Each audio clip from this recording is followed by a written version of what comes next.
ብዙ ሰዎች ወርቅ መቼ ልግዛ ብለው ይጠይቃሉ። መልሱ ቀላል ነው። ወርቅ ለመግዛት ጊዜ አይጠብቅም። ወርቅ ገዝተህ ጊዜን ትጠብቃለህ እንጂ። በተለይ የባህሬን ወርቅ ለጥራት፣ የዱባይ ወርቅ ደግሞ ለዘመናዊ ዲዛይን ተመራጮች ናቸው።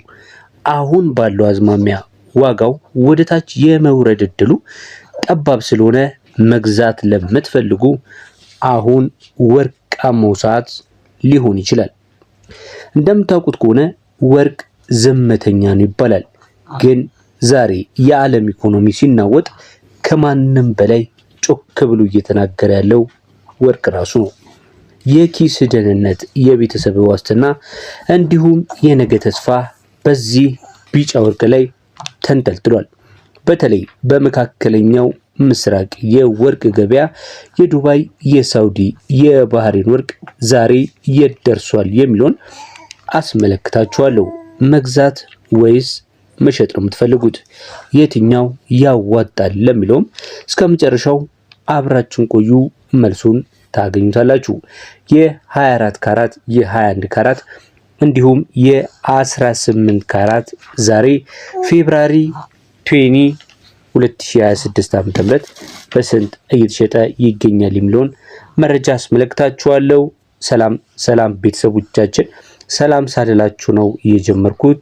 አሁን ወደ መረጃው ነው የሚሄደው። የዱባይን አስቀድሜ የሳውዲን የባህሬን ነግራችኋለሁ። ቪዲዮውን ስትጀምሩ ላይክ እንዳደረጋችሁት እርግጠኛ ነኝ። ለዚህ ዩቲዩብ ቻናል አዲስም ከሆናችሁ ሰብስክራይብ በማድረግ ቤተሰቡን ተቀላቀሉን እንላለን። አሁን ቀጥታ ወደ ዋጋዎቹ ነው የምንሄደው። ዱባይ 18 ካራት ዛሬ በስንት ሲሸጥ ዋለ የሚለውን ስንመለከት በዱባይ 18 ካራት ወርቅ ዛሬ ላይ ከ457 የዲርሃም ዋጋ እስከ 462 ዲርሃም እየተሸጠ ይገኛል። ይሄ በአማካይ ዋጋ ነው።